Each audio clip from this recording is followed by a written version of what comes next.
আরে এত সকাল সকাল কোথায় চললে মালিক? আরে বাঁশ কাটতে যাচ্ছি রে। এই ভোঁতা কাটাইটাকে কে তুমি মাছ কাটতে যাচ্ছ? মালিক এক কোপে ওই শালার মুন্ডুটা উড়িয়ে দাও তো, তাহলে ও বুঝতে পারবে যে আমার মধ্যে কত ধার আছে।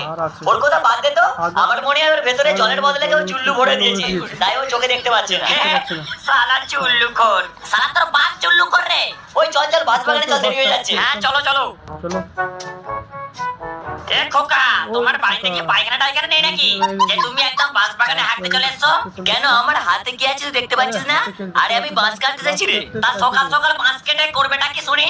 কেন, বাঁশ কেটে লোক কি করে তুই জানিস না নাকি? হ্যাঁ জানি তো, কিন্তু কিছু কিছু লোক তো আবার পেছনে দেওয়ার জন্য ব্যবহার করে। আরে আমি আর কি লোকের পেছনে বাঁশ দেবো? শালা লোক তো আমার পেছনেই বাঁশ দিয়ে চলে যায়। আচ্ছা আচ্ছা, আর কাঁদতে হবে না, ওই পাশের আছলা মাছটাকে কেটে নিয়ে ঘরে চলে যাও। ঠিক আছে দাঁড়া, ঠিক আছে, দাঁড়া। আমি তাহলে এই বাঁশটা কেটে নিচ্ছি। হ্যাঁ? ও বাবা গো, এই লোকটা তো পুরো আমার সেইখানে কম মেরে দিল গো।